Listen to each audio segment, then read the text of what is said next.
seems to die when he sees your eyes running through the night. Only takes him back, always side to side, crawling through the night. Run, you can run, but you'll never hide. The walls are coming, you're running. The walls are coming, you're running. The walls are coming, you're running. The walls are coming. Good evening, everyone. Good evening, good evening. It is Sunday night, the extra time after the weekend's action. I've still got a smile on my face because we won our second league game of the season, and what a way to win it, and who against as well. The Midlands derby against the villains, Wolverhampton Wanderers 2, Aston Villa 0. And do you know what? It doesn't seem to matter where we are in the league, how well they're doing, or whatever seems to happen. We just do them every time at Molineux. And they have not beaten us in front of fans at Molineux since 2012 in the league. They did beat us during COVID, but there's no fans there, so it doesn't kind of count. We've got a great lineup again. Every week we try and make sure that we've got a great lineup of pundits and Wolves fans for you, and you guys can get involved in the chat, of course. If you do want to get on the show yourself, let us know. We'll drop the link in the description or in the chat. We've already got a couple of video contributions, but first of all, I'm going to bring on, it is the man, it is the myth, it is the legend, that is Tuber Wolves, otherwise known as Charismatic Craig. How you doing, buddy? What you like? Did you like your build-up? Yeah, really, really well. I had a smile on my face all weekend for a change. So, yeah, great stuff. Really pleased. Mate, you, my good friend, have had a smile on your face for a lot longer than the weekend, and we do have to talk about it at the top of the show before we get stuck into all the Wolves stuff, because, yeah, we're going to be talking about that. But this man here works so hard. He runs 2 brass bands, musical director, trains them, travels all up and down the country. You've had a 5-hour rehearsal with one today, which is a Section 3 band. Yeah. And I think it's Section 1 band, your top section band. Section 2 it's a championship section, which is elite. Elite, yeah. Last week. We said after it, you want to let everyone know how you got on. Yeah. They were up against 14, weren't they? Yeah. We had we've been together the least amount of time. So Philton and myself, based in Bristol, we've been together 3 months. That's all. We've changed everything around. They have been absolutely amazing, and it was, of course, those of you that are aware of Philton, it's where Concorde was made. And it's where the last remaining Concorde sits now. To be viewed.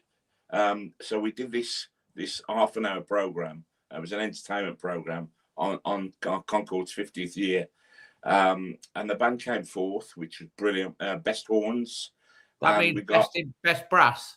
Yeah, and we got an invitation to the Grand Shield Festival in Birmingham in May. So yeah, I'm absolutely thrilled with them, and the band I've been with today, they're just a joy.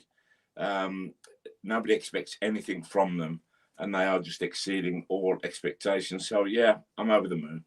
So yeah, is it because of your leadership? No.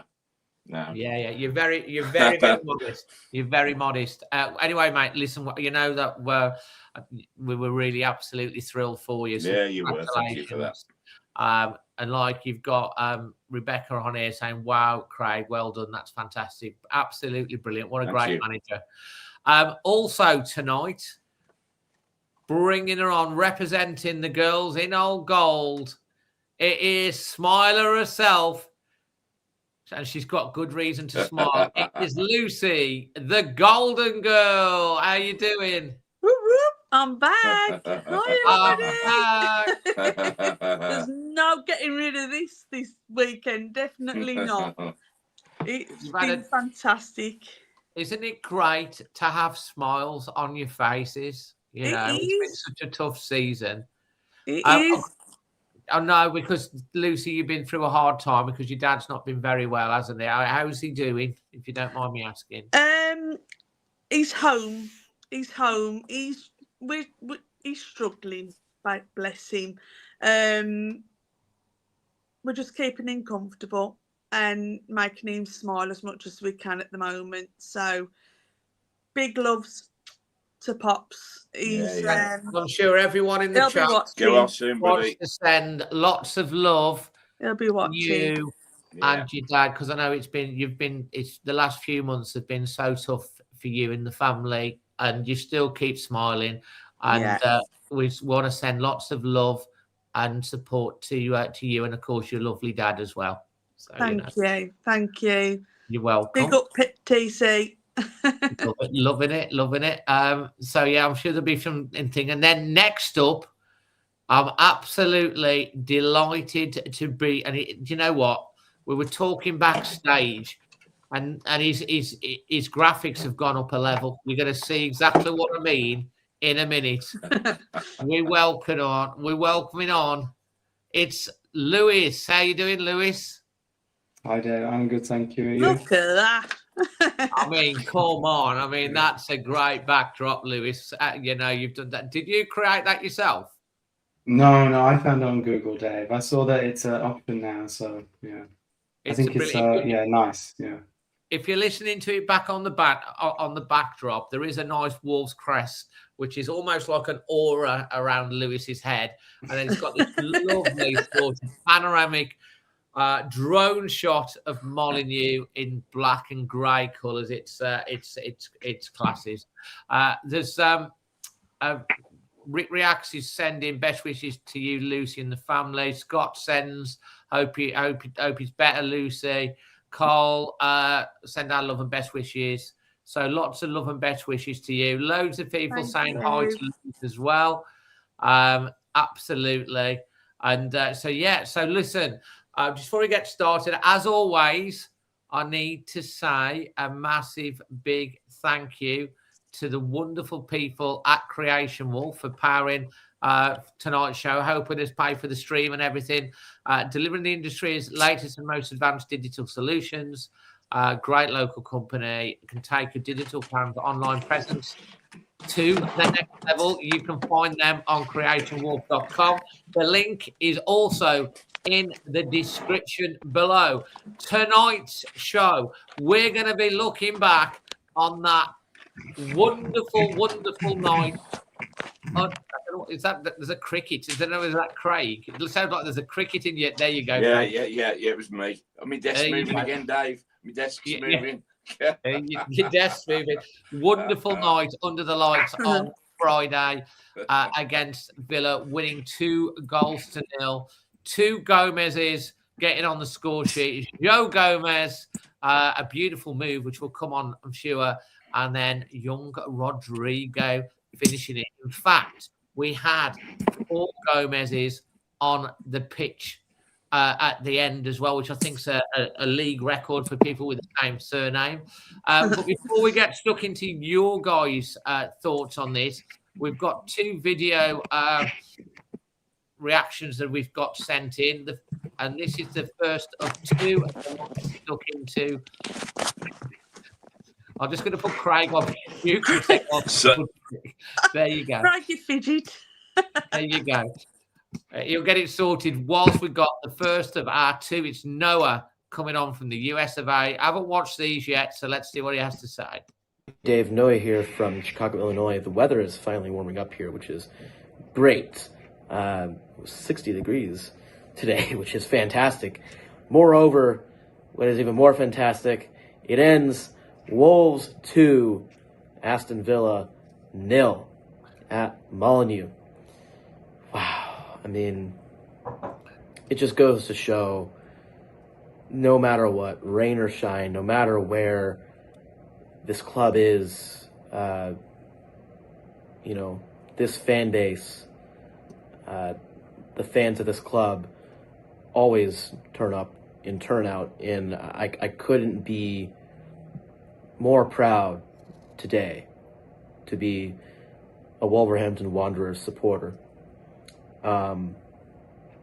But yeah, I mean, in terms of the game, it's going to be really, really tough to see João Gomez go in the summer. But he had a fantastic game, a fantastic match, fantastic performance. Got the first goal. It was a fantastic strike. Chachua went from a 1 out of 10 in the first half to prime Cafu in the second half, which is pretty crazy. He gets the assist, of course. Well, I guess not. He didn't get the assist. Armstrong got the assist on the goal, but it's Chachua's ball into Armstrong that helps lead to the goal, of course. And then the insurance provided by Rodrigo Gomez in the 97th. And this is what you want to see. The scenes at the end from Rob. I've already seen the highlights on the Wolves YouTube channel, and the commentary from Mikey Burrows is just incredible. It just goes to show, even in the darkest of times, you always can go back to the club motto, which is "Out of darkness cometh light," and I think today is certainly no exception to that saying. And so, yeah, I mean, ultimately, just an incredible win. We're no longer potentially going to be the worst Premier League side of all time, at least when it comes to points. But yeah, I'm super proud of what this team accomplished today. Credits to Rob. He's starting to build a foundation and build an identity. It's what we really, really need going down to the championship, is to lay the groundwork in terms of that identity that we need next season. So anyways, it's on to Liverpool next weekend in the FA Cup, and enjoy the rest of your weekend, guys. 3 points for the Wolves, and again, enjoy the rest of your weekend, guys. Always Wolves. Love it. Here's Dave. Wolves here in Morro Bay, California. It is going to be about a month until the smile on my face fades. What a fantastic result against Villa. A fantastic result and performance first, and against the Villa second. Honestly, I feel like we've played like that a lot of games this season, but only in patches. And when we haven't played like that, we've been awful and shot ourselves in the foot. So it was good to finally see a full game performance where we actually battled. We won our battles. We showed what we've got, and we kept it up for the entire 90 minutes. And honestly, we deserve the win. There were a couple of chances Villa had. We got a bit lucky a couple of times, but so what? We took our chances, they didn't, and we won. And there's so many times where, like last week against Palace, where the opposite was true. So absolutely fantastic result. 3 points. We've beaten Derby's record. Solid performance against our local rivals. Kind of knocks them out of the title race for sure, and maybe scuppers their Champions League hopes. Man, that's good. It feels good right now. I think everybody on the team played well. It's good for Rodrigo Gomez to get a goal. I'm not sure what he's got to do to start, actually. Chachua, towards the end of the game, had a decent couple of crosses, but most of the game, I don't know what Chachua was starting for. But good for Roddy. And Gomez, João got a goal. We have to start using first names, right? We've got 4 Gomez in the team. Dude, I'm just so happy right now. We've accomplished our first goal of the season to beat Derby's record, and let's keep that going. Let's keep playing like that, and let's see how many points we can get. Maybe we can get above Burnley. Just feeling damn good at the moment. Cheers, Dave. Love the Wolves. There you go, Dave. Every time he comes on a set, he's from some exotic location somewhere. It's always interesting to see where he is each week, and like everyone else, still got a smile on our face from the game against Aston Villa. Now, just before we get stuck in, and I'm going to start with I will start with Craig, then Lucy, then Lewis. to give their thoughts. We have a little poll that's running tonight on the YouTube, and we will be talking to our pundits about this later on in the show. And that is, Wolves have got to play Liverpool twice in the space of 4 days. Tuesday night under the lights in the Premier League, Friday night in the last 16 of the FA Cup at Molineux under the lights on BBC One as well. That one is. So look, we all know we want to win both. Of course we do. Why not? It'd be great if you can. What a week that would be. But we're asking you guys in the chat tonight. We'll be talking to our fans and pundits on the screen later on in the show. If you could only win one of those two games, Liverpool in the Premier League on Tuesday or Liverpool in the FA Cup on Friday, which one would you pick? You've got to pick one or the other. I know we all want to say, why can't we have both? And I agree. Why not? It'd be great if we can. But if it was one or the other, which is it going to be? We'll be coming on to that and updating that poll a little later. Tuba Craig, your little smiley face. Tell us how you're feeling after the, obviously not for the band, after the game against Villa. What takeouts did you take from that game?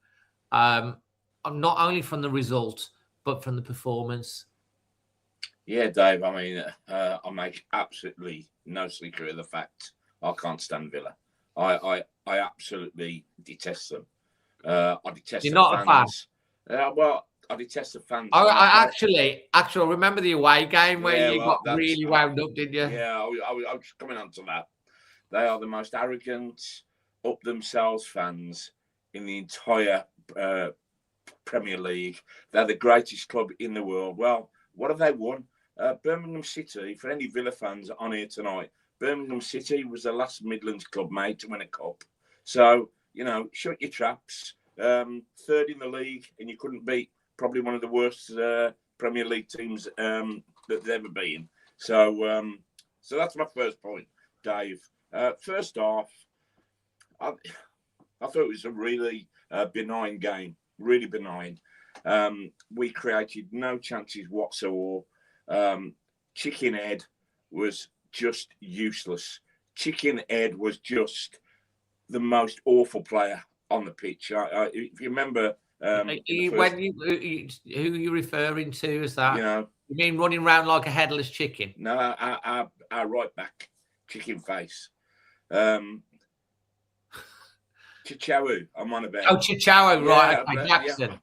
I'll just call him Jackson because he got no. He runs up to the second third, and then when he's supposed to be most dangerous, he just stops, even though there's a load of space in front of him, and he just passes the ball back, which is ridiculous. So I was standing there at half time, awful weather, dreadful weather, again, thinking we're never going to score in a million years. And the second half, something changed. Something we've been moaning about all season, guys, is this inability of Joe to be offensive.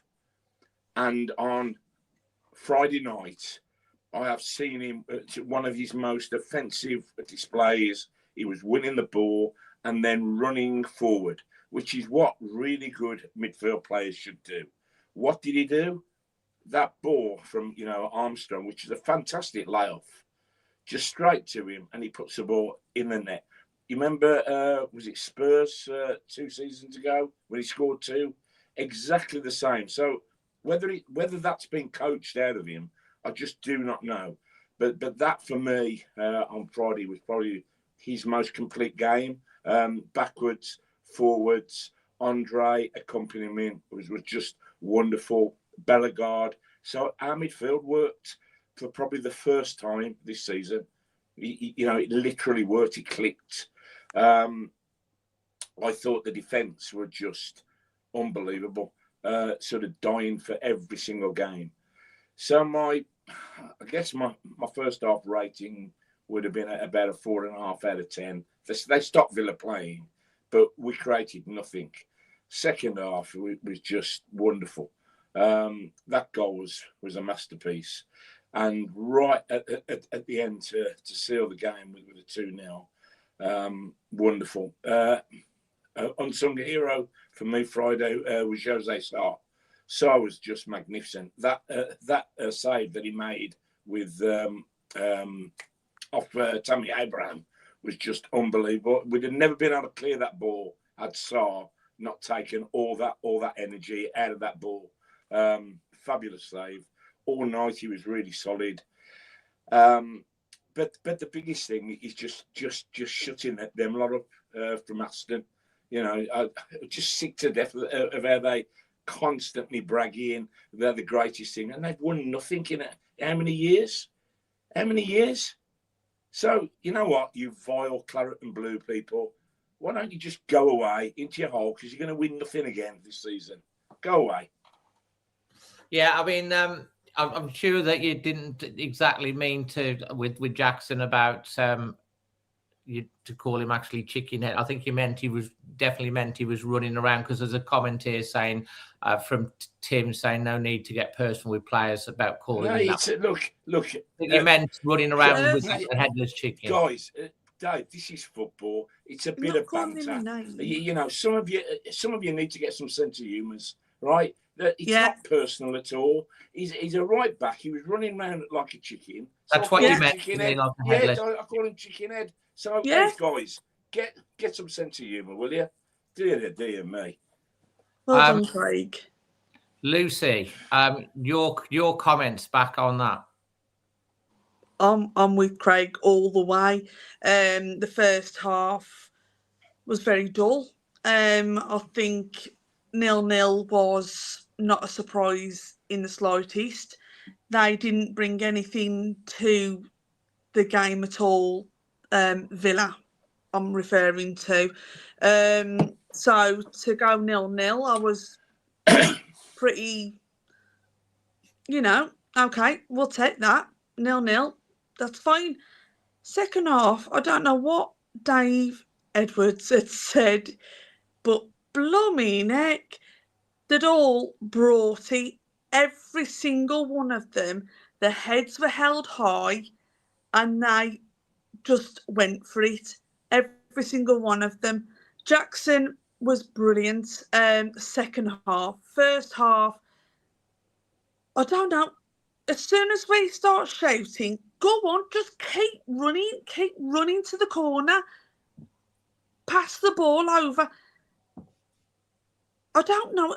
It's like in his brain, he's not confident enough. Second half, I don't know what David told him, but he'd come out and he was like, I can do this. F the Villa, come on, the same as we were.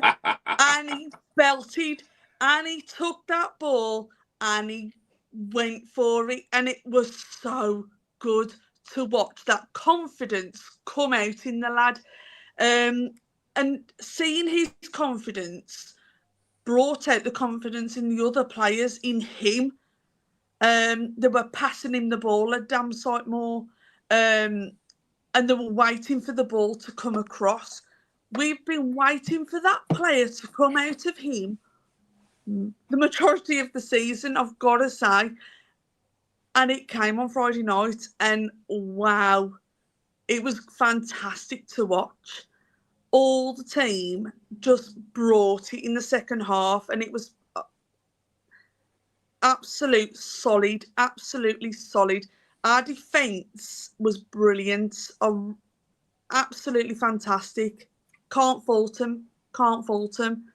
And do you know, looking tonight, we were there was only 2 teams that had a 0.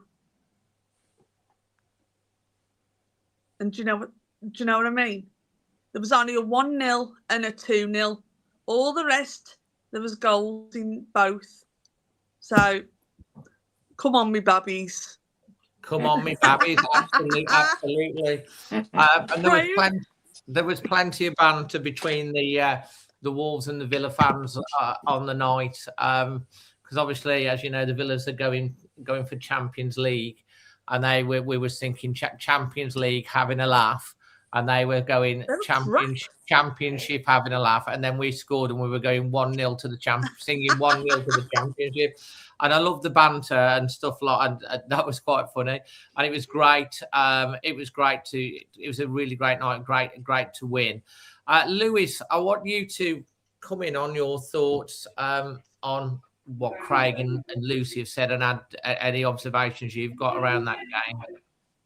Yeah, I think I agree a lot with what they said. I think that in the first half, I was quite frustrated at half time with our attacking play.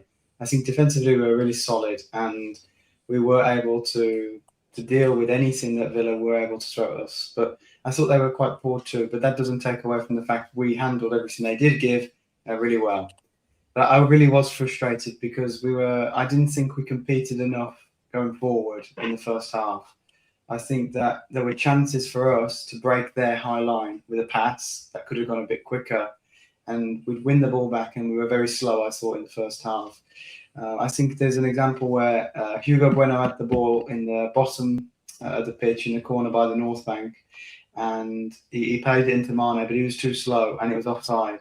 Had he played the pass earlier, he wouldn't have been offside, and we could have had a chance. I think that happened a lot in the first half, where either that pass didn't come, or when it did, it was too late, and Villa had managed to get back into their shape. So, I was really pleased that we were still in the game. It was 0-0. We hadn't conceded anything really, any chances. But I was really disappointed. I wanted to compete. I want to be looking at the games, thinking that, we're giving them a good go as well. We stopped them playing, but I wanted a bit more. And then in the second half, we got that. You see the goals, Dave. They're exactly what the way we should play. Get the ball and go quick. We don't need to wait like we were in the first half. We didn't give them a chance to get back into their shape to defend, which I thought was so much better. And you see the dangers that we have in our team, and how dangerous we can be to our opponents.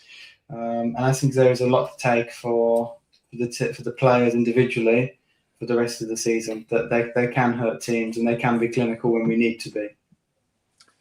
I think you make some really, really good points on that. I just want to come back on some of those points.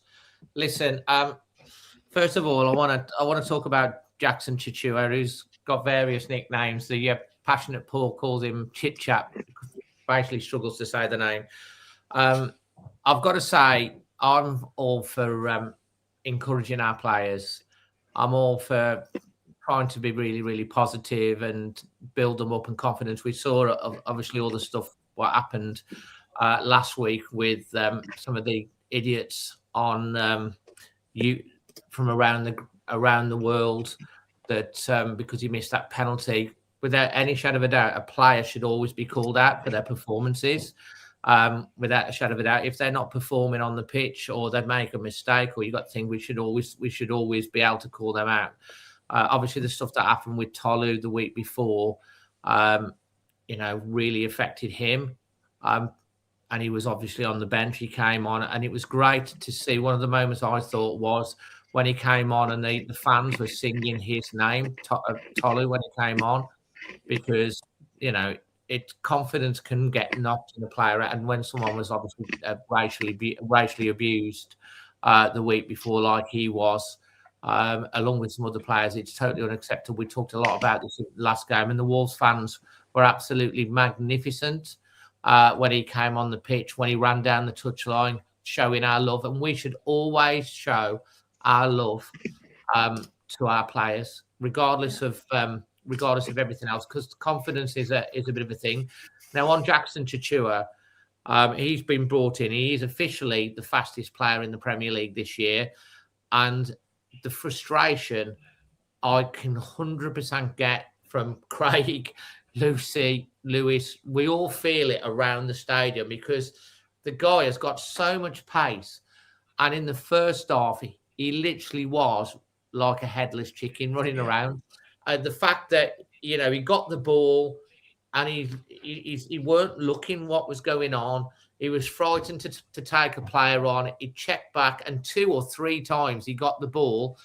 And not only did he not go forward with it or go past our player, he passed it sideways or backwards, and then he started passing it to them. Yeah. And so they were on the attack. And Lucy, I think you made the point. There was a point in the second half, halfway through, where he was free on the right-hand side, and he was the obvious pass to make. And our players chose the more difficult pass because they'd lost trust in giving him the ball. And our attacks broke down time after time after time on that right-hand side. And sometimes Villa had the turnovers, didn't they? And then got in. And we've conceded many goals throughout this season by losing the ball in a turnover. And in the Premier League to get in. Now, Sarr made a couple of good saves. I thought defensively we were sound. Don't forget we lost Kretsky because he was suspended with the game before. So Totti Gomez came in. He hadn't played up to that level of speed for a long time. Obviously, been out for weeks. I thought he slotted in really, really well and did really good. The second half, the difference between Jackson Chitara in the first half, if he was a headless chicken in the first half, he was a roast dinner in the second half. with roast potatoes and Yorkshire pudding and everything. He was cooking on gas. Roasted parsnips, shimmering. He was fizzling. And I don't know, something must have been said, because from looking back, he went forward. He's got the pack and he can cross the ball. He crossed the ball one or two times, straight away. Villa were also then having to think differently. They cleared a couple of it, and then he passed a beautiful pass into Adam Armstrong. And now Adam Armstrong, he hasn't scored a goal yet, but he's a very tidy, clever player. Adam Armstrong. I like him. He's a very tidy player. There was one part in the first half where the ball came down with ice on it, and he literally brought it down and he just brushed it out to the side in one pass. He's a clever player. He doesn't overcomplicate things. He just passes it off. He sends it in, and he did that. He did that layoff. He tried to trap it. He saw Joe come in. He stepped out the way, and then Joe Gomez did the rest. Underside of the bar, bish bash bosh. What a fantastic move that was! It was a quality. That was a quality Premier League quality goal that we scored. These are the sort of goals that teams have been scoring against us. And I'll tell you what, Martinez is a really, really good keeper. He didn't even smell it. It had gone past him. And I tell you what, if Jackson was a roast dinner in the second half, Martinez was sniffing the blooming English mustard when that went past him. I'm telling you, it was fantastic. So listen, Jackson Chitara, maybe he'll turn out to be the new Semedo, because Semedo in his first year struggled a lot, and then he became a very, very good player. He's got to do the basics well and be a little bit braver. And when we're brave, we saw it against Arsenal last week, when we started to be brave and go at teams. And we did go at Villa from the first minute. Our press was really strong, and we never give them time to settle. If we are brave, we can do that to teams. And I was really, really pleased with his second. It was literally like there was two different players on the pitch, because he could easily have got dragged off. On the thing, and Craig, and I'm sure you'll second half, he was a different player. It was amazing, Dave, and he's now played one decent half for us, and we can't forget that. We can't allow Friday's results to just turn it all round, because we need to see that now every single game. So whilst I'm over the moon, beating them, wonderful.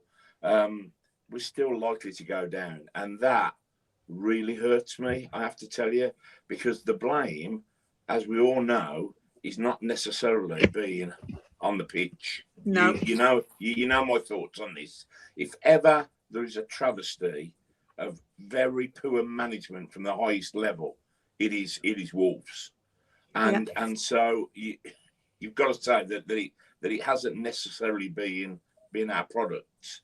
It's been the most appalling management from the highest level, and also you have to say from Fosun for leaving that buffoon in charge. I've yet to see major changes. I've yet to see what Nathan's going to do. My my gas is getting ready to be turned on, but giving them a little bit of time. Rob can have all the passion in the world, but over his first few games, he's had some decent games. We look structurally stronger without a doubt, but he's also made some ricks, and and he's got to eliminate the ricks from his role, because Friday, that second half, he got it right, and Chacho clearly had a rocket under him, and he was just told, take them on. If you lose the ball, so what? But absolutely fabulous second half performance. And the last thing I have to say, I have never seen our away end empty so quickly. I'm not joking. We beat teams, and their fans have stayed behind and applauded their team. Those lot from Aston were a disgrace. The moment that second goal went in, they absolutely ran out the exits, because they couldn't face it, could they? They couldn't face the humiliation of one of the worst teams ever to grace the Premier, of giving them a right old kicking. Wonderful. Absolutely. I just want to come back. I want to talk about that. I just want to come back. Adrian Richards, I just talk about your comments so that you can get a little bit of context on what I mean, what I'm saying about that. I'm not comparing Jackson Chichoa Jackson to Semedo. All I'm saying, because he says, Adrian said that no way, even on his worst day, you can compare Nelson to Jackson. Brian already mentioned that his defending was very, very good, and it was. What I'm saying is that in his first year, Nelson Semedo, and tell me if I'm wrong there, in his first year, when Nelson Semedo came from Barca to Wolves, he really took a time to settle into the system. Everyone was saying how bad he was and how rubbish he was, and he couldn't defend and he couldn't attack, and he was playing that sort of wing back role. And that is in his first season. And Nelson Semedo ended up becoming captain of our club and one of the most reliable players. Now, I'm not saying that Jackson Chichoa is going to turn into a Nelson Semedo, but all I'm saying to you is that give him time. It takes a player a little bit more time. I mean, Cunha's a perfect example. It took him 8 months till he started to hit it. We've had players like that. So all I'm saying to you is, he's got a lot to learn. He needs to be braver going forward. Brian's already mentioned he's quite good defensively. He got back quite a lot of times defensively, but he's got to know when to go. He's not going to know when to defend it, and that is something he's got to work on in his game, because the fans will get on his back if someone of his ability and pace that can cross a ball, that's the fastest player officially in the Premier League. The stats came out this week. And then he doesn't go past his man and he doesn't cross the ball. Obviously, you've got to have the players up there to support him as well. But they're not going to they're going to stop making the runs if he doesn't make the correct passes forward or crossing. So my context is I'm saying, get on his back, criticise him where it needs to be, but maybe he'll turn out in the long run to be a good player. Maybe he won't. I'm not saying he is. That's my context on that. Lewis, the last goal, Rodrigo Gomez and Jose Sarr, and the defence, Yerson Mosquera clearing off the line. That defence, Hugo Bueno, fantastic again. Totti Gomez punching the air when he makes a block. Defensively, they really were fighting for that clean sheet, and then they got the break. And I was screaming to Mane, go into the corner, because I was thinking, time's up. Young man, sometimes he can overplay. He played a beautiful ball into Joe. It's blocked, and then the guy that plays with a smile on his face, loves playing in the rain, Rodrigo Gomez, finishes it 2-0. The Villa fans, as Craig say, empty. And what a way to end the night. Fantastic. But what about that defence, Lewis? Yeah, like I said, in the first half, I wasn't happy with how we played going forward. I was really, really frustrated, but we were really good defensively. We restricted not only, so the chances that Villa did get, we dealt with them really well, and there weren't many of them, but that's because we did so well to break them down early and stop them from having too many attacks. I think Morgan Rogers played a couple of passes through to Watkins, but he could never get a great pass through. He was always just okay, and I think we handled Watkins really well when those passes were played through. I think I did want to just pick up on something that Craig said though about Rob Edwards, because I feel quite similar to him in that yeah, he's a really passionate guy, and you can see how much he cares for the club. And he is clearly there's a huge difference between, I think, the atmosphere in the team now than when Vitor left. It's obvious. Yeah. But I have to agree that the results alone, if you look at them in the league, are not enough, in my opinion. Only 2 wins. And I know we've been unlucky with some results. Like last week at Palace, we should have picked up a point. But you have to be ruthless. You have to be. And I think when I think about next season, I'm thinking about only the Championship. We're still possible for us to stay up, but I'm only really thinking about the Championship, Dave. And the goal for us has to be promoted the first chance we get. And I think promoted well, because if you go into the playoffs, anything can happen, and then you lose your chance. You had a fairly good season to get into the playoffs, and then you maybe lose in the semi-final or whatever. You have to be in those first or second places. Yeah. And I look at Rob Edwards and I think, like I said, he's a passionate guy. He's made improvements. I really think that this summer they are going to back whoever is the manager, because I think Nathan is going to bring in a newness, and maybe it'll be similar to 10 years ago when Jeff brought Nuno in. And they're going to back whoever the manager is, I think. And I don't know if Rob is the right man to back, because maybe you give him exactly what he wants and what he says he needs, and then maybe we get to December and maybe we're not in the right place in the league, and we're quite far off the playoffs. So now we've got to change the manager, but that manager doesn't want the players that were brought in, and also I don't think Rob will get us in first or second in the Championship. I don't think he would do that. I think he's not. The way I describe it, he's not a killer. He got Middlesbrough for a second. There's a long way to go still, Dave. Yeah. There's still a long way to go when he left. And again, I'm not saying that he's bad. I think that his top level for us next season would be playoffs, in and around there. I don't want that. I want to be first or second. And I can't guarantee the next manager that comes in to replace Rob would get us into first or second. But I think we have a better chance with whoever that would be. And that's where I feel really conflicted with it, because I don't know how the club are going to decide to take that, because his results alone are not good, Dave. Two wins are not good. And we should have more points. But if you should have more points next season in the Championship, what do you do then? It's really tough. I think that the way I would describe it is Rob might get us in and around the playoffs. I think he will. But the new manager, he could get us first or second. So do you take the gamble and go with somebody new, knowing that maybe the new manager also coming in might not get you first or second? Or do you settle that the best that he can deliver, I think, will only be the playoffs? I don't know. It's a really tough decision. But that's why the people at the club are paid what they are.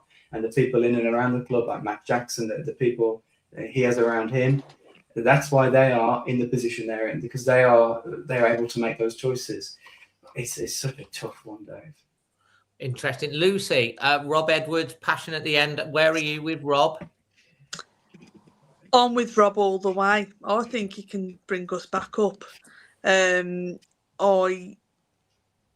passion that he has for this team, not just the players, but for the surrounding, for the fans. I'm a, happy clapper. I don't give a shit. But I'm going to say, I think that he can bring us back up. And he would, because he's got the passion for the club. Not the players, the club. And it doesn't matter who he brings in. I think the passion that he's got for the club itself. The badge means so much to him. He would get that into the heads of whoever brings in for next season, and I can't wait to see what he can do. I really can't, because we haven't had a full season with him. We can't, we can't say anything about it yet. I think it's fair. I think it's fair that people are got to be conflicted. I think it's fair that people are going to. I agree with you. What you were saying. I think it's fair that people think is Rob Edwards the right person. We talked a lot about this last week on the show, and there are people out there that just want him gone already.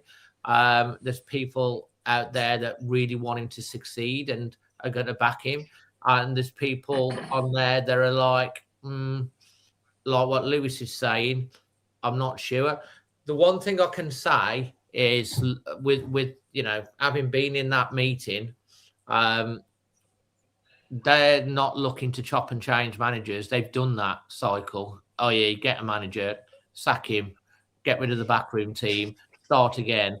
It ain't worked. They've got obviously with the situation we're in, it was difficult to get someone who would want to come into that position anyway. I mean, Wolves still is a big club for someone. Rob left a job at Middlesbrough and dropped all of that to come home to be the manager thing. It's not his fault that he's walked into a complete mess that's been made over the last 4 years of a dressing room that was disintegrating, that weren't playing together as a team, that there was bad blood in there. Some of them have been shipped out now in the January window, and obviously we brought in Adam Armstrong. We all know Adam Armstrong is a championship level striker that we know scores goals in the championship. He's been doing all right for us against Arsenal and Villa, two of the top three teams last week. Got an assist, got 2 assists already. I like him. Angel Gomez, no way he's coming to Wolves without Rob Edwards. Whether or not he's here next year or not, I don't know. But he looks a useful player. But if he stays in the Championship, you get someone like Tommy Doyle back, Boubacar Traore,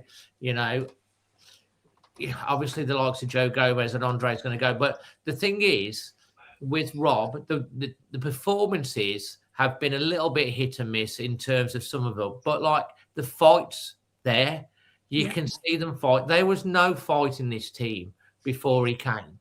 We were, a second game in against Aston Villa. We have a goal disallowed because Arias carries on running into the keeper for some reason. They scored a worldie. We lose. We should have got something out of that game. Arsenal away. We played Arsenal away at the Emirates off the damn pitch. At the second half, they were hanging on and they got a freak of a goal. And then we scored another own goal. Could have got something out of that game. The Forest game was absolutely useless. At home, just after that. So there's been a lot of inconsistencies. Palace last week, we dominated Palace, missed the penalty, had a player sent off. That's not his fault. So we should have more points. But the thing that you have to look at is, are they playing for the badge? Are they playing for the shirt? Are they playing for the manager? Do we look more of a team?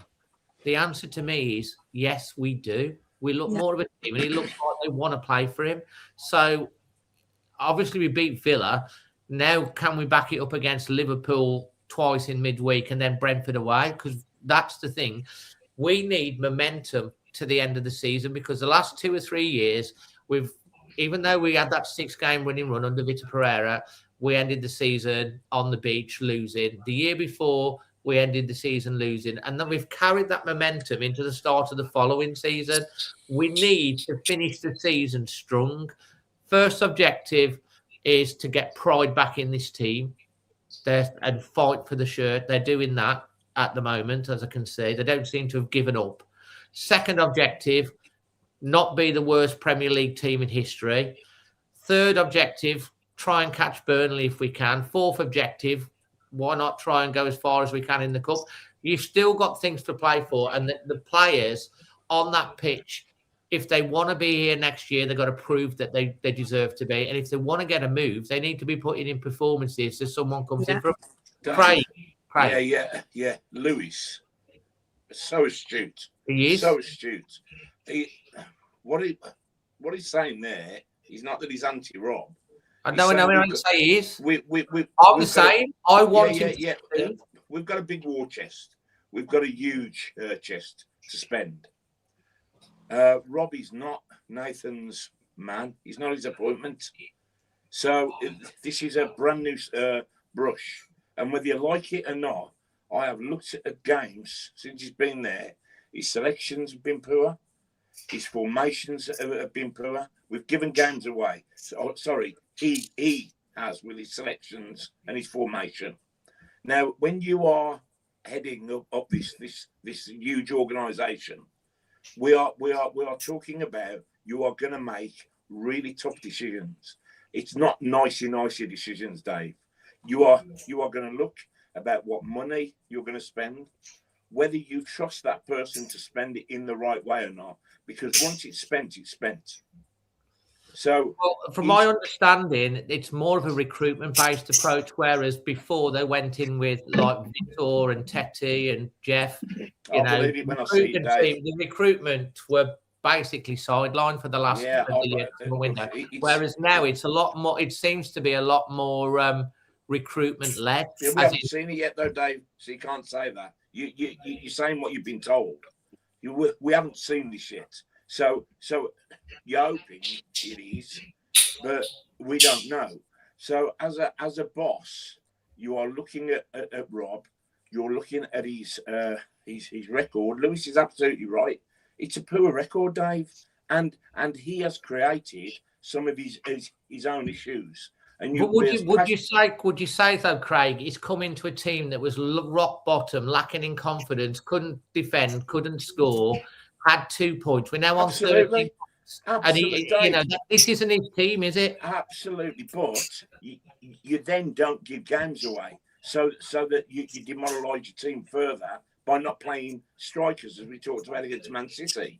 No strikers whatsoever. So against Man City, you're asking to be pummeled.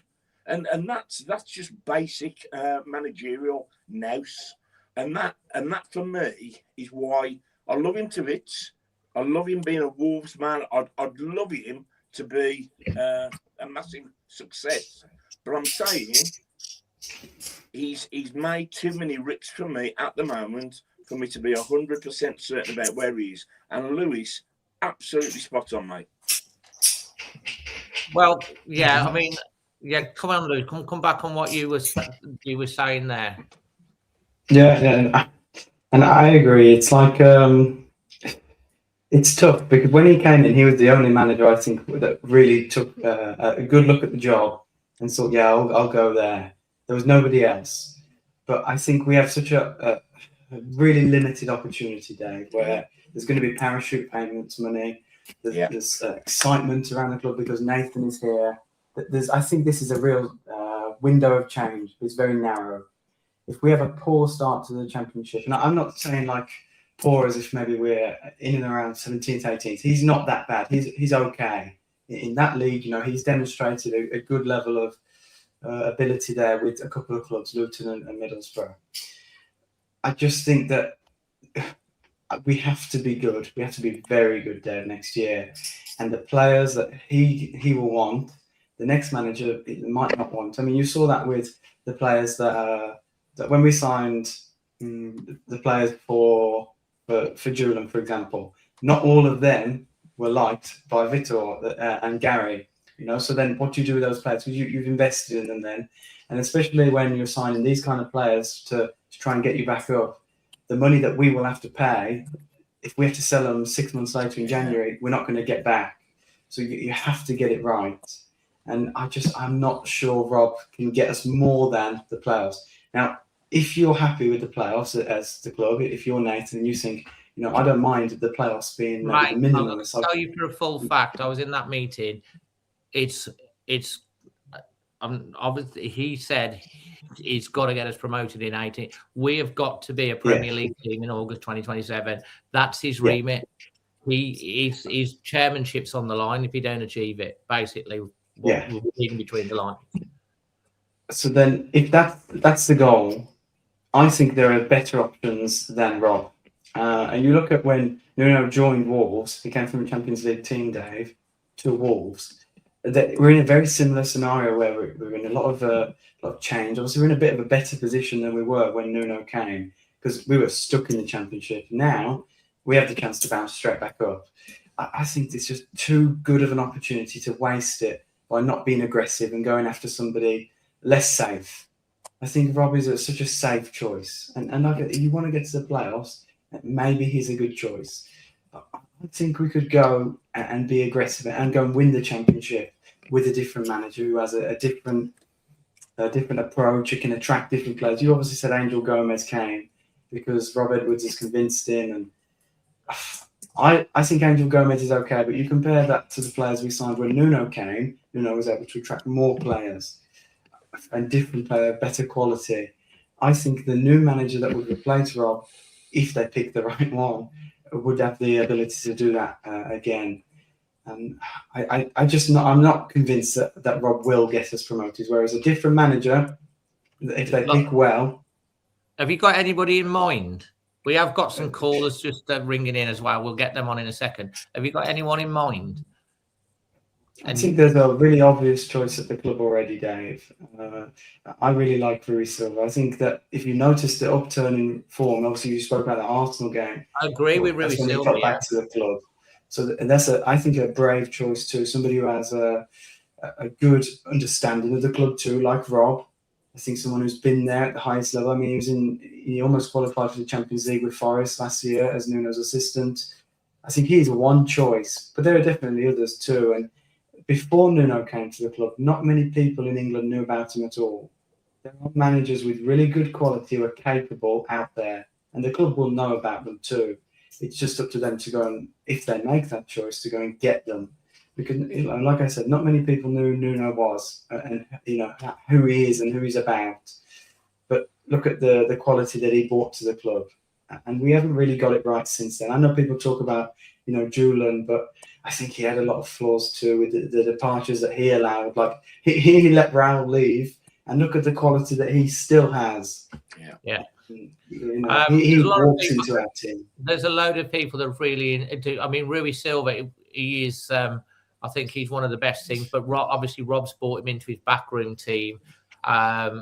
You kind of suggesting that if he could be the manager, is that what you're kind of stepping up? I think Rui is more than capable. I have no idea if he wants to or how he feels about it, but I look at him and I say he's got the capability for it. I think he's, like I said, we have a big upturn in form the minute he walks through the door.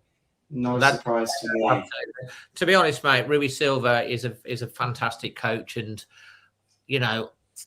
it's having him in the building has been a really good thing. But obviously, Rob's got him in as part of his coaching staff. That's strong. I would say that's strong leadership. The fact that he's brought Rui Silva in, and Rui's probably having a good thing. You don't necessarily need to be the main man if you empower people in your coaching. Yeah, I agree. There is a lot to be said for the number two. Your number two is a huge reflection of who you are as a manager, but there are other options too. And names that we don't know and we might not recognise. I think you make a good point because look, it has got to be right.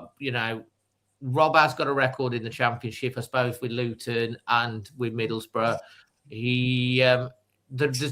There is question marks without a shadow of a doubt, and there's a lot of people, like I said before, I'm kind of like, where I'm at is I really want him to succeed because you can just tell how much it means to him and he's passionate and he's getting them playing, and I so want him to succeed. But just like you've got that little niggle at the back just thinking, is he the right man or not? but I guess time will tell. We have got some callers. So George has just rang in. So George, hello. Can you turn your phone thing round, George? Yes. Yeah. Hello, people. How are we've we all been doing? talking about the game against Villa, the performance. Get in. Get in there. Get in. And we've just been having a chat about Rob. So I don't know if you've what you want to say. Yeah, well, that's why I wanted to ring in, because you probably see my comments in the chat. I'm going to be honest, guys. Where's this coming from? Like, I understand. Yes, okay, we've got 13 points, bottom of the league, all that, but that's not his fault. That's not his fault. These players, Yersa Mosquera, Santi Bueno, Hugo Bueno, the improvements he's seen in them, that's down to him. Yeah. Yes, he's made mistakes tactically, but who else are we going to bring in? You're going on about Rui Pedro Silva. He brought in Rui Pedro Silva. We don't even know if he's a number one. I just think it's crazy, the amount of negativity I'm seeing. And look, yes, we're in a bad position, but you can't deny he's got these players playing better. I just think you're being ridiculous. You're both being ridiculous. I'm going to say But it. George, you can't say two wins and saying that's a poor record. Come on, man. 2 wins. Like, I am very happy. On It is the two wins, but they've been performing better. Let me speak. No. Let me Only speak. 1-2. We haven't been playing well, but the team's crap. We don't have a good team. That's down to recruitment. So we let Vitor Pereira sign all these players that aren't good enough. Tolu as your main striker. Him and Strand Larson, awful.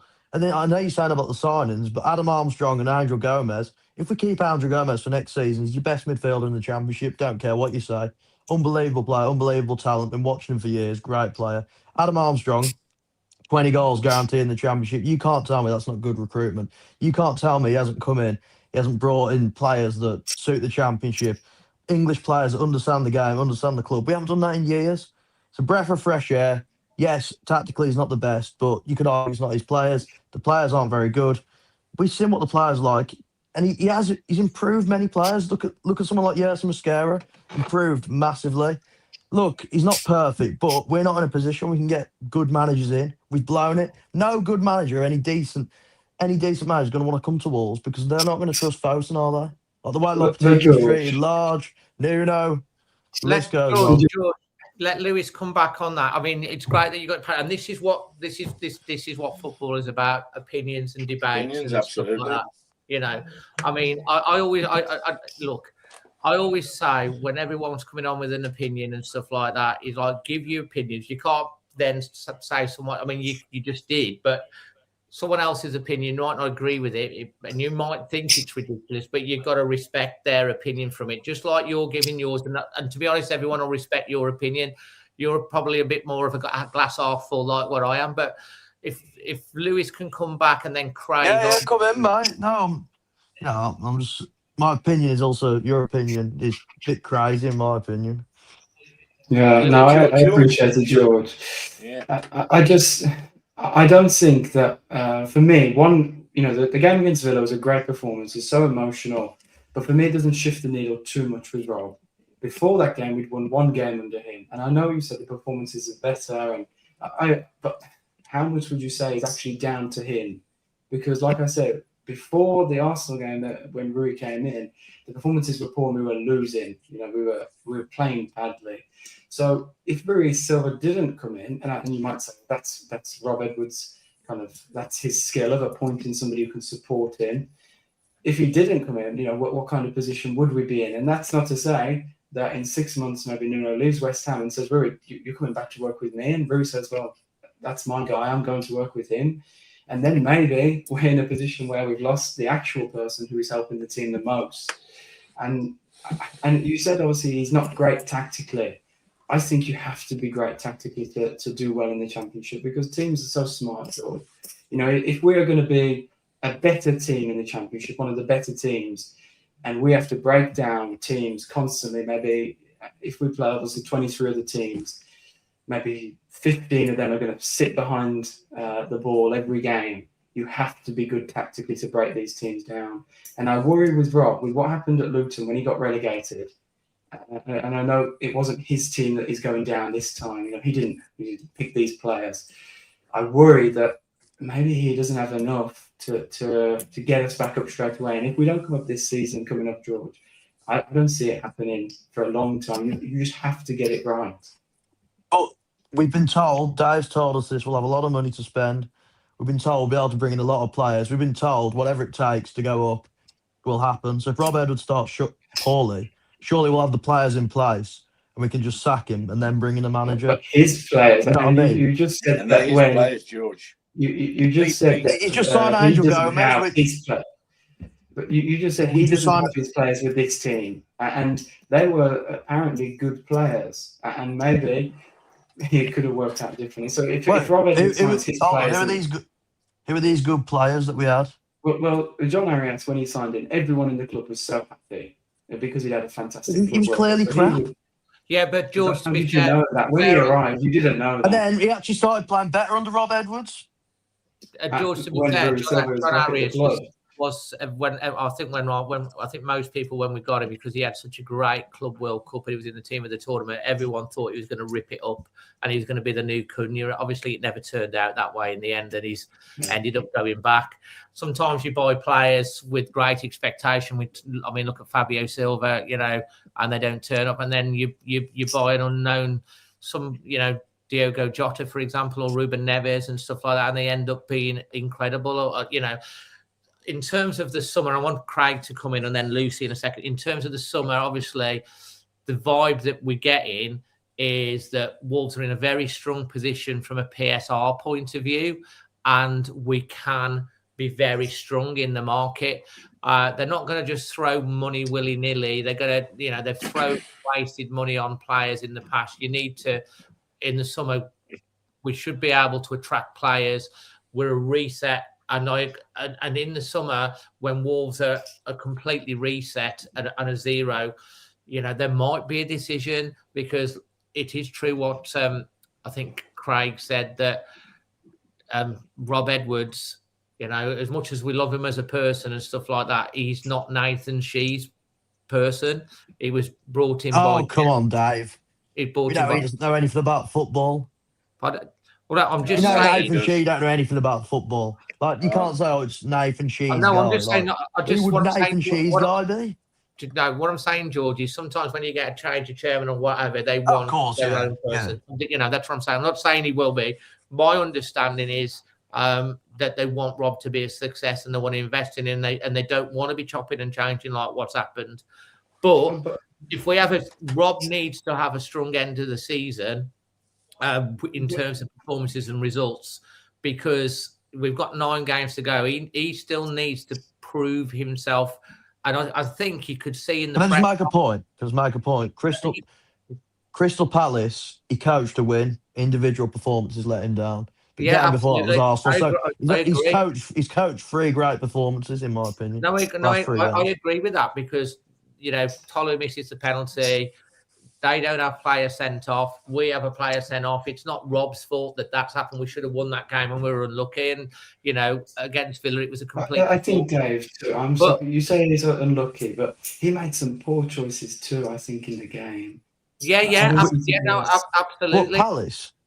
Yeah, I think he made some poor choices, yeah. Well, how's that on him, though? How can he... Because he made the choice. Yeah, obviously that was the choice.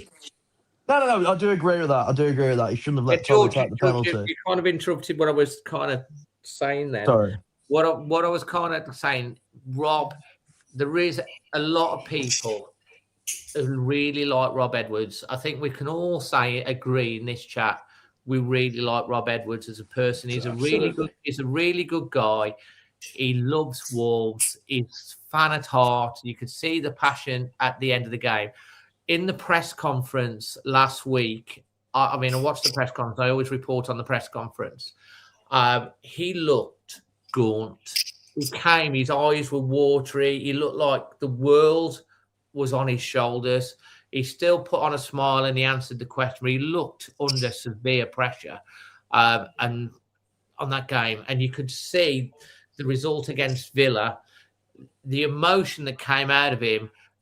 Yeah, it was partly the result, but it was also a lot of relief that we got that win, because he needed it so bad.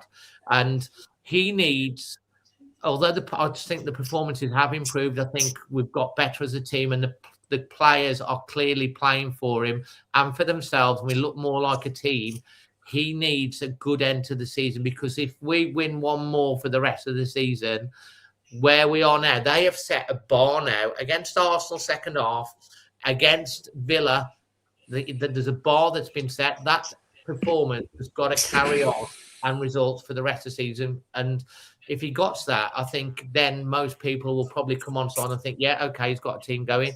But if he doesn't, then there is a question mark in the summer. Do they stick, or do they bring, if Nuno leaves from, or someone like that becomes a manager of Nuno's ilk becomes available in the summer, do they then think, we'll make the change or not? Now, I don't think that's been the plan. Plans can change. Craig, I want to bring you in. Dave, George, nobody said sack Rob. Nobody said that. What we've said is that his record so far is poor, right? And he's made some errors. He's got till the end of the season. What Lewis said, and he was spot on. We've got a huge sum of money to spend. So if he's still making these sort of errors over the next 9 games, and you're absolutely right, players are playing much better. You are 100% right. But with this amount of money we've got to spend, we have got to get it right. We've had Large, who's wasted money, Lopetegui, we've had Gary O'Neill, all these people, Vitor, they've wasted hundreds of millions of pounds on mediocrity. We can't afford to do that again. I do agree with you. However, surely we should bring in a sporting director, spend the money, say to Rob, this is the way we're going to play. George, absolutely, but because you can't rely on managers these days. The amount of managers we chop and change.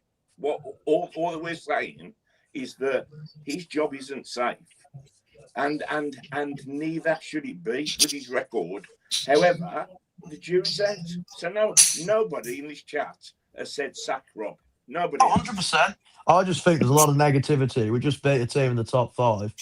I don't think there's many managers that be able to get a cheering out of the players like he has done in terms of the team spirit, the atmosphere. You've seen the way they're celebrating after the game. Not many managers will be able to do that. George, let's be completely real. Hey, George, you're right. But two wins out of 33 does that to you. 2 wins out of 33. We don't have a good team. We don't have a good team. Like it's. Well, I do get what you're saying. You're frustrated, but listen, this is the players aren't good. The players aren't good.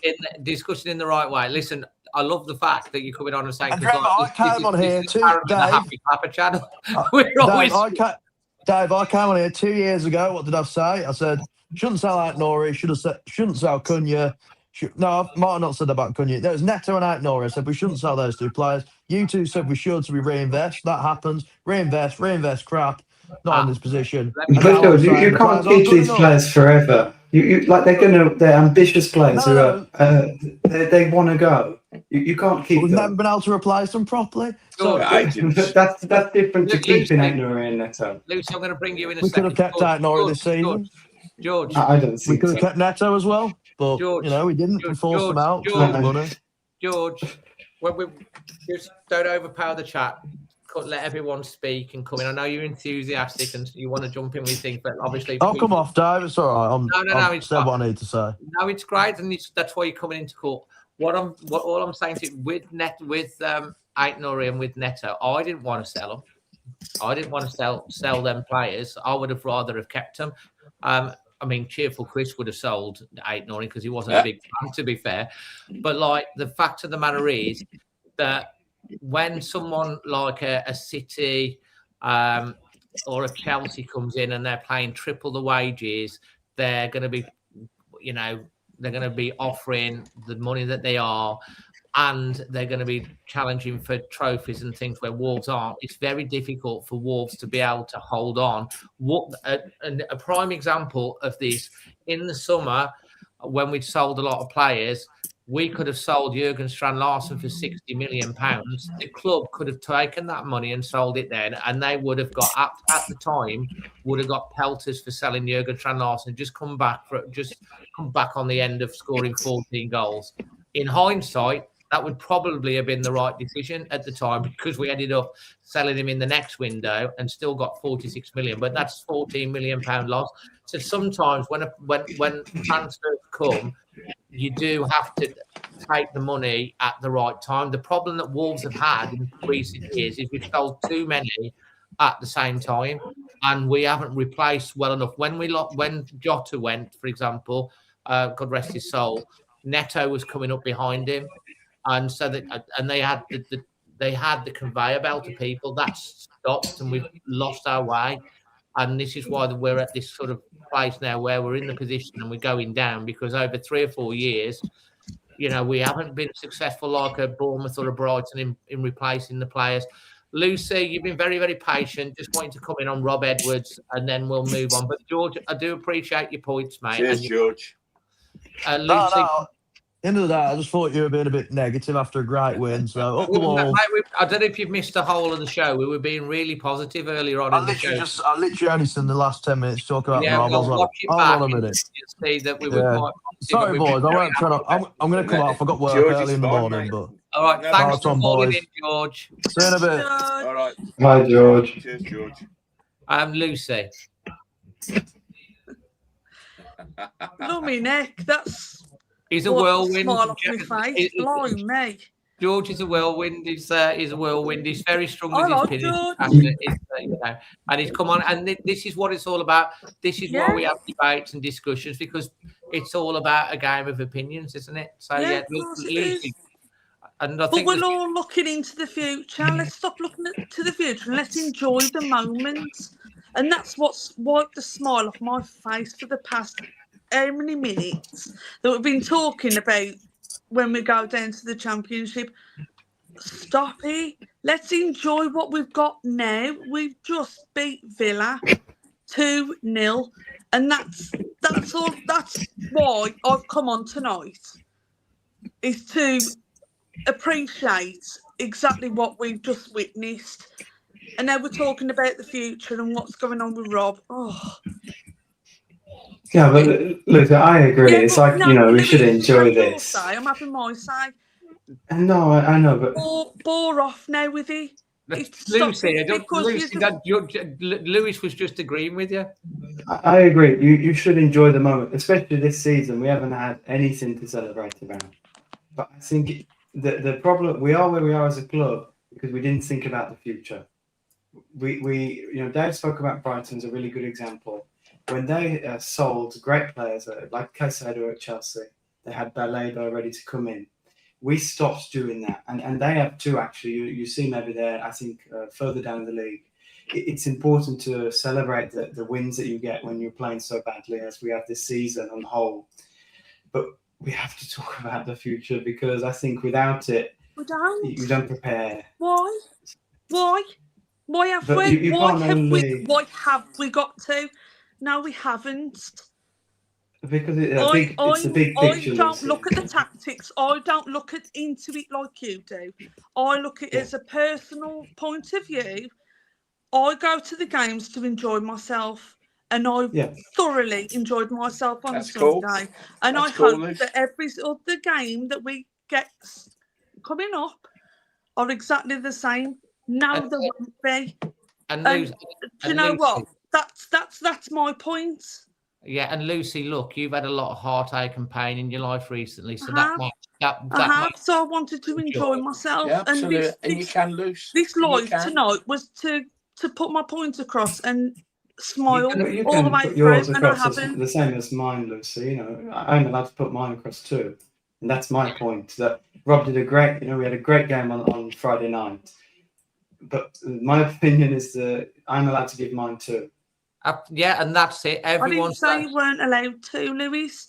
But I've sat here for the past 20 minutes listening to you lot. Have a rev. It's time for me to put my point across and smile again. Yeah. Thank you. And Lucy, you have. I think Lucy, you're missing. I think you're just slightly missing the general discussion.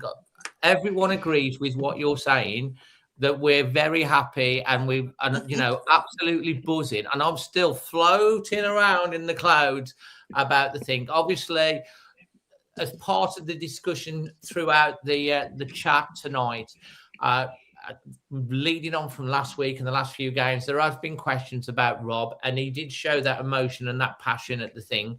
So it's right to have a general discussion about how people feel about how Rob's been doing over the last period of time. Yeah. You know, and every single one, you know, George, Lewis, you, Craig, and I think everyone in the chat really wanting to be a success. And we're so pumped for him and the team for what happened on Friday night.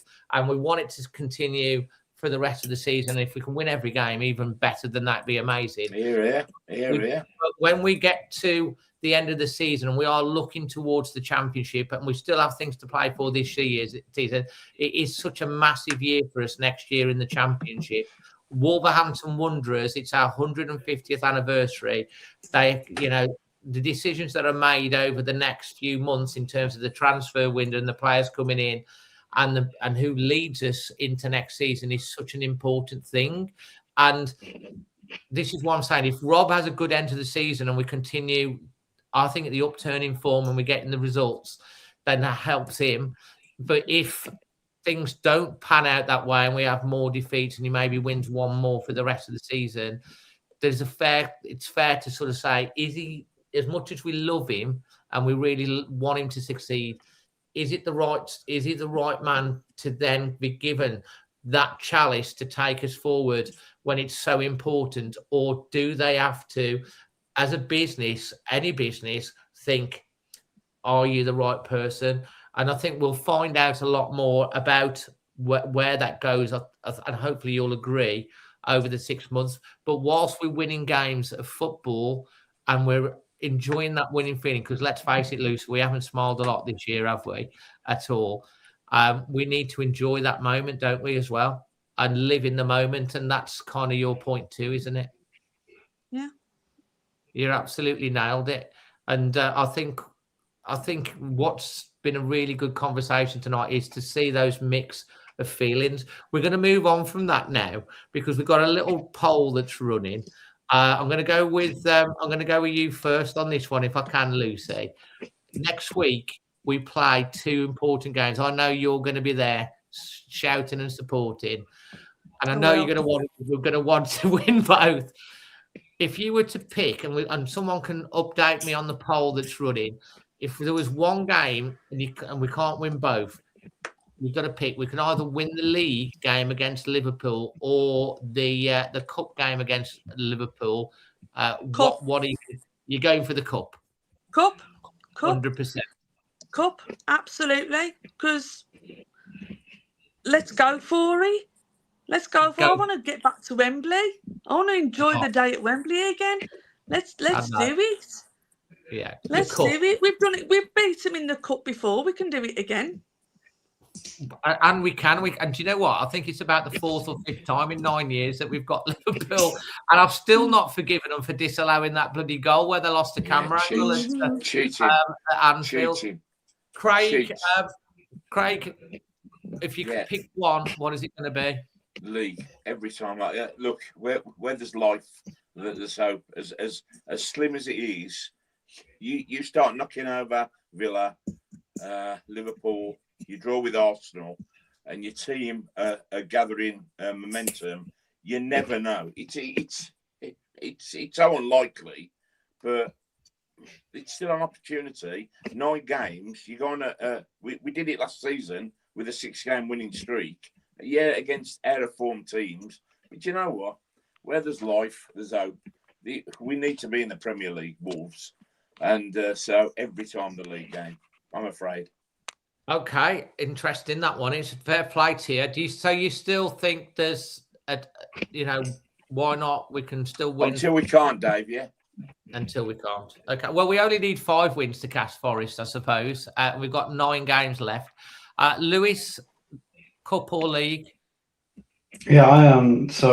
With Lucy here on this one, I am cup. I think we already are relegated. I know not mathematically, but I think the league is too competitive for us this year. We lost too many early on in the season. So our life, in my opinion, different to Craig, is the life is in the cup. we have a chance to have an amazing memory. And, you know, not only that, if you get to the later stage and you can start thinking about, maybe you get to the final and whatever, you win the Cup, Dave, and you're in the Europa League, it'd be a huge challenge in the Championship. But you imagine that the boost that would give to the club to be in the Europa League and the Championship would be so tough. But yeah, the FA Cup alone would be great.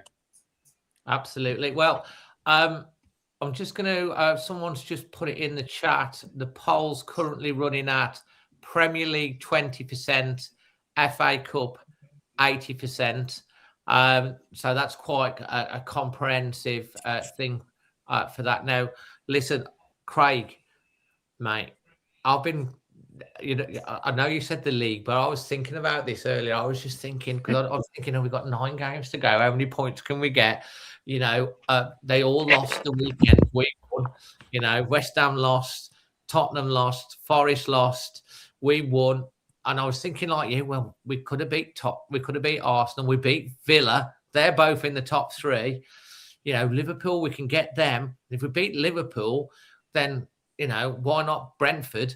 And so you start to think down the line, and you think, oh, look, the fact of the matter is, you're right, Craig, until it's mathematically certain, you know, there is still hope, but it's like a 1% hope. Of course it is. You know, if it came off, it would be if that happened, it would be the greatest Premier League story of all time, even better than probably than Leicester winning the thing, because everyone has wrote thing. It would be a miracle, really. It's virtually impossible, but you know, if that happened, it would be the story of the Premier League season, and we would not be having any discussions about whether Rob Edwards should be the manager for next season, because we would have a statue outside. Messiah, absolutely. Be the Messiah, literally levitating across Molineux. Yeah, and a Wolves not saving the club, that would be absolutely brilliant, wouldn't it? And I'm the sort of person that you'd want in the trenches with you, because no matter how overwhelming the odds, I'd be standing there with you. And that's a sort of fight. You never say die, but it doesn't stop me thinking clearly and having my own clear thoughts about what's going on. But this is my club, and I've, as you know, Dave, home and away, standing there, giving it to the opposition supporters, standing behind the club. But I've always told it as I've seen it. And if some people think that's negative, that's down to them. But I would stand by this club and I would fight till I died. So that's Craig. What we want on extra time. This is what extra time is about. It's about passion. It's about heart. It's about opinion. And it's about being able to express all of those things and respect everyone else's opinion. That's what this channel is about. We want to always be able to have anyone to come on to have whatever opinion they want and be able to express it, and you know, disagree wholeheartedly, but still have respect for each other. Because my thing is always been is like, doesn't matter, you know, whether you think I'm ultra positive or, you know, glass half full, or someone else is so negative or whatever.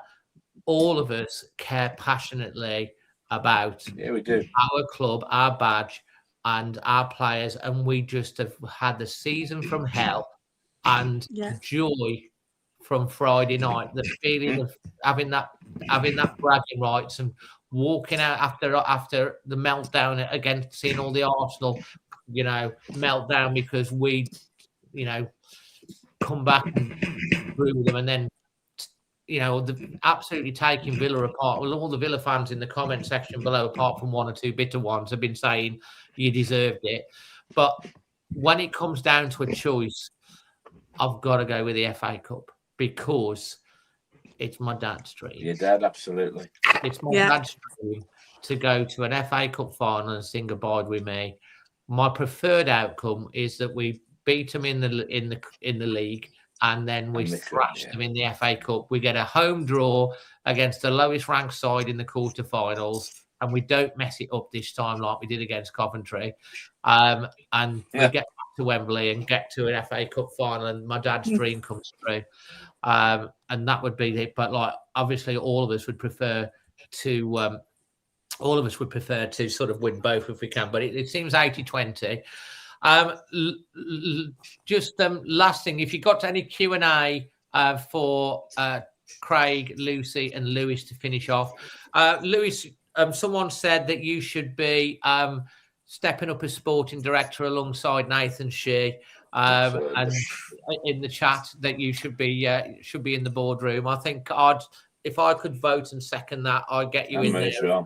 There you go, Lewis. It's me too. It's a horrible job, guy. We're all voting for you, Lewis.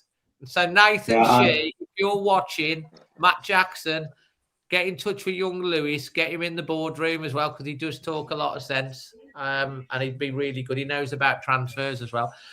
Lewis, if there was whilst we're waiting for some questions, just a question for you. If there was some players that you definitely want to retain as the background of your squad for next season, and you're the sporting director, and they're like, we're not selling these players at all costs unless it's ridiculous money, who are you keeping? From the defence, I think Yerson, Santi Bueno, Crecci, Hugo Bueno. Yeah.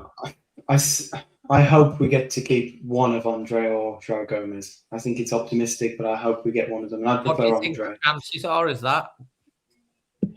Low, but I think I would like to. I personally would prefer Andre. I think he suits the. He's something different to what the other players that we have out on loan currently are. So you know, the other players coming back will play better with him than with Gomez. I think Rodrigo could be really big. I think I'd like to see Fer Lopez have a chance. I know it's tough for some players to adapt to the Premier League, but I think, I saw his goal in the Europa League the same week he left. Fantastic goal there. They're a big player in there.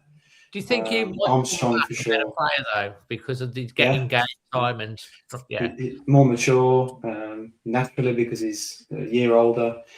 I think there is a core of a really good team in the Championship. Yeah, we're not as far away. I think you see that in the past few games. We've played much better than 13 points over the course of the season. So we're not as far away as it might look. But it's just about how it goes in the summer. Would you keep Tolu?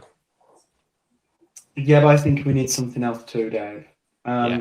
This is the thing. It's like when I was speaking earlier about when you sign players that are like a bit of a risk. I think he was a risk because he'd never played in the Premier League before. The money you pay for that risk, you won't always get back if that risk doesn't pay off. So he was I think the top scorer in the Belgian league last year. So we had to pay a high price for him, but we won't get anywhere near that if we come to sell him. So I think we need to probably retain him because you take maybe too much of a loss on him. And I think if you can find somebody to play with him and suit him, I think he can score goals. That's what he did in Belgium, and maybe the Championship is a bit closer in level than the Premier League and the Belgian league. So yeah, I would keep him, but I would also look to make sure we bring in another striker too. Fantastic, Lucy. If there's 3 players that you would definitely keep, if you with at all costs, unless it's silly money, who are you going for? Rodrigo Gomez. Yeah. Hugo Bueno. Yeah. And Santi Bueno. Yeah, I think Santi Bueno. I think Santi was we're chatting around this 2-3 years ago. He said, "Watch him. He's going to be a hell of a. He's going to be one of our mates." I think he is absolutely nailed down that position. He's been fantastic. Yeah. I do love Yerson though, because Yerson's got a bit of that. I love Yerson. Yeah, he's got a bit of dark arts about him. He needs to calm down a little bit, but he's a naughty boy. We need a bit of that. We like a naughty boy. He's fine. There's nothing wrong. I'll remember him getting Delap sent off for being in Delap's here in the cup. Leave him alone. He's hard as nails. He's aggressive. He gets under players, and we've lacked that for the last 3 or 4 years. Yeah, absolutely. Yeah, that's what we need. I'm not saying it's a bad thing being a naughty boy, because brilliant thing. Listen, I am all for the bad boys, we've been too nice this season. That's the massive, massive problem. Absolutely We've right. been way too nice. Yerson's come back and it's like, go on, get into him. And he does. He does. And it makes all the other players get into him and all. I love that. I must admit, if we keep that four in that back four like that Lewis has said, I think that defence in the Championship is going to be unbelievable defensively. You build from the back. Craig, 3 players for you. Yeah, no. I think both the guys have been brilliant. I will say one thing. The last 4 seasons, we've brought players, and we haven't played to anywhere near their personal strengths. So we've made players who are very good players. I mean, Luis Desire, Lopez. You can see what a class act he is. Yeah. We just have not played to get the best out of those players. If you're going to play Tolu, I mean, how many balls has he had in the 18-yard box? How many balls has he had? Hardly any. And yet he's a monster. He wins most of the balls he goes up for. We haven't got the nous to play to certain people's strengths. You know, Friday night, you saw Gomez for the first time this season in an attacking midfield role. He looked fantastic. Where's he been? Why has he not played in that role all season when we've been crying out for that sort of player to create goals for us? Yeah. Well said. We're into the last 5 minutes, guys, before we finish off. Quick fire questions. There's one from one of our members here, Rebecca. This is for Craig. Which player would you have in your band, Craig, because of the fight they have to win? Oh, bloody now. Mosquera every day of the week. Every day of the week. What instrument would Mosquera play? Tuba. Is he like you? Tuba, absolutely. A monster. I love it.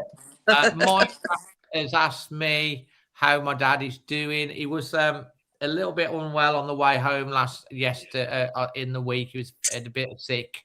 Don't know whether it was the shock of us winning. Bless him. But we did go see him the next day, and he's a lot better. So hopefully he'll be there on Tuesday. Question for the panel. We'll go to Lewis. This is quick fire answers. So Lewis first. If you had a choice to bring back one player to the club, who would it be and why? Ooh. That's a tough choice. I have to go around because he's still scoring, Dave. Yeah, he scored on Saturday. He scored recently. I miss him so much. I think he'd be great to this team. Is he had a contract at Fulham? Yeah, he is. Not sure. Yeah, he is. I think he's got unfinished business at Wolves, Raul, because he never had that contract. He's a free at the end of the season. I'd have Raul back if there was any chance of getting Raul Jimenez back. I think that's a great shout. Lucy?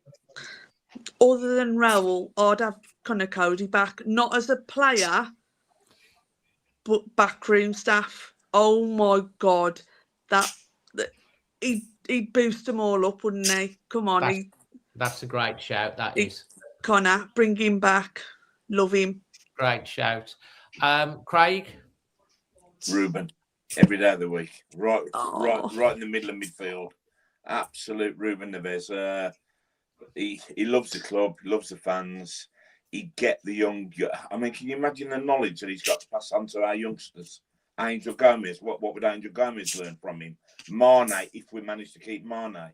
My God, he'd be like Martinho was for him, wouldn't he? He'd be repaying that back. Ruben, every day of the week. Oh, that would be, there's loads of people. Ruben Neves, Jimenez, Neves. Carl says he's had a contract at Fulham.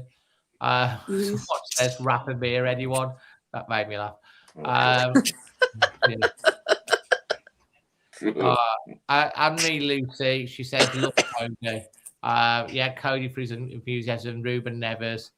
Absolutely. There's one final question that we'll finish with tonight from Minecraft. Would you keep Jose Sarr, Lewis? I don't think he'll want to stay. I think he might be ready to go. So if he doesn't want to stay, then he can go. Yeah, Lucy. No, I'd sell him. I think he's had enough. I think the Premiership overall, generally, I just think he's had enough. He wants to go back home, in my Craig? opinion. Yeah, well, my concern is this. No, because his kicking's woeful. His shot stopping's amazing, but his kicking is woeful. But who else are we going to bring in? There isn't a raft of top goalkeepers about, is there? And so, well, according to Cheerful Chris, the Dusseldorf goalkeeper, who's been telling me, Chris says that the goalkeeper at Dusseldorf, he used to play in midfield. He's now a top keeper, playing for Fortuna Dusseldorf. So he's great with his feet and a great shot stopper. Cheerful Chris reckons we should go for him. So I don't know what the guy's name is, but he'd be one. I think with Jose Sarr, I think, do you know what? He's been given the honour of having the captain. I don't know if everyone passed it around this year. I think he genuinely loves the club. Got passion for the club. He's been here for a long time, don't forget. So when you're a player and you've been here for a long time, you get to know the area and the people and stuff like that, you know, and you can see the way he celebrated the goals, you know, as a keeper, you know, brilliant. I think with Lewis, I think it's a lot more to do with what he wants, I think, than whether we'll change him or not. I think we thought he might go in January to Saudi or somewhere like that. He'll probably end up getting a move, maybe to Saudi, or a big money move or something like that, where he's going to get loads of money like what Ruben's done and stuff like that. Or maybe he'll go back to Portugal or Spain. But I think a lot of it will depend on a lot of it depend on what he wants to do. Do you think that's probably the case, Lewis? Yeah, I think so. I think maybe whoever's the manager, Dave, should ask the question to the players: are you with the club? And that should happen every year in every window. Are you committed to fighting for the club? And if they're not, if it's not yes, then I think you have to try and find a different club, because we need players who are going to fight. Apparently, the cheerful Chris's pick is Florian Castagnier. Check him out. But I mean, I'm only going off what Chris says, but he says he's really, really good. Look, guys, it's been an absolutely fantastic show, full of emotion, more emotion than we expected to think. But you know, if Wolves follow up the results of getting through against Grimsby on a muddy pitch in the pouring rain and cold and wind, coming back from 2-0 down to Arsenal, giving them the meltdown of, you know, and they got lucky again today, by the way, because Chelsea had a player sent off actually. 2 yellows in 2 minutes. One for that was disgusting. Though, did you see it? I saw that he got yellow for the red. Yeah, he did. It was late. It was a yellow without a shadow of a doubt, and getting himself sent off. Of course, Chelsea, and then Chelsea had a goal disallowed at the end. So Arsenal are living on the edge. And then, of course, you know, following that up with a fantastic win against Villa. It does make me laugh. As good as Villa's season has been, it's amazing the difference between rock bottom. When they rock up to the Golden Palace, that is Molineux. Psychologically, we just do them every single time, and we beat them. The Wolves and Rob Edwards' team and the players have now set themselves a bar, fight, battling, and being positive and taking it to. And if they've now got to maintain that level for the rest of the season, and that's what Rob has got to do, and his managerial thing will bring more. If we have that level for the rest of the season, then it's going to make decisions in the summer a lot easier. If he doesn't, then there are, like what Lewis says, there are big decisions to make, and it's a good point that he made. So listen, thanks ever so much for joining. There's been hundreds of you watching, so smash the like if you've enjoyed it. We really appreciate that. Give us a subscribe if you're new. Loads of coverage as always coming up. We will be back next Sunday. We will be got a little mouse running around somewhere there. We'll be back next Sunday with extra time. I want to say a massive thank you to Craig coming on. He's at a 5-hour band practice tonight. So congratulations on the results for your band, mate. Thank you. Passionate as ever. A massive thank you to Lucy. We know that the last 3 or 4 months have been so tough. I can always see the emotion of how hard it's been for you.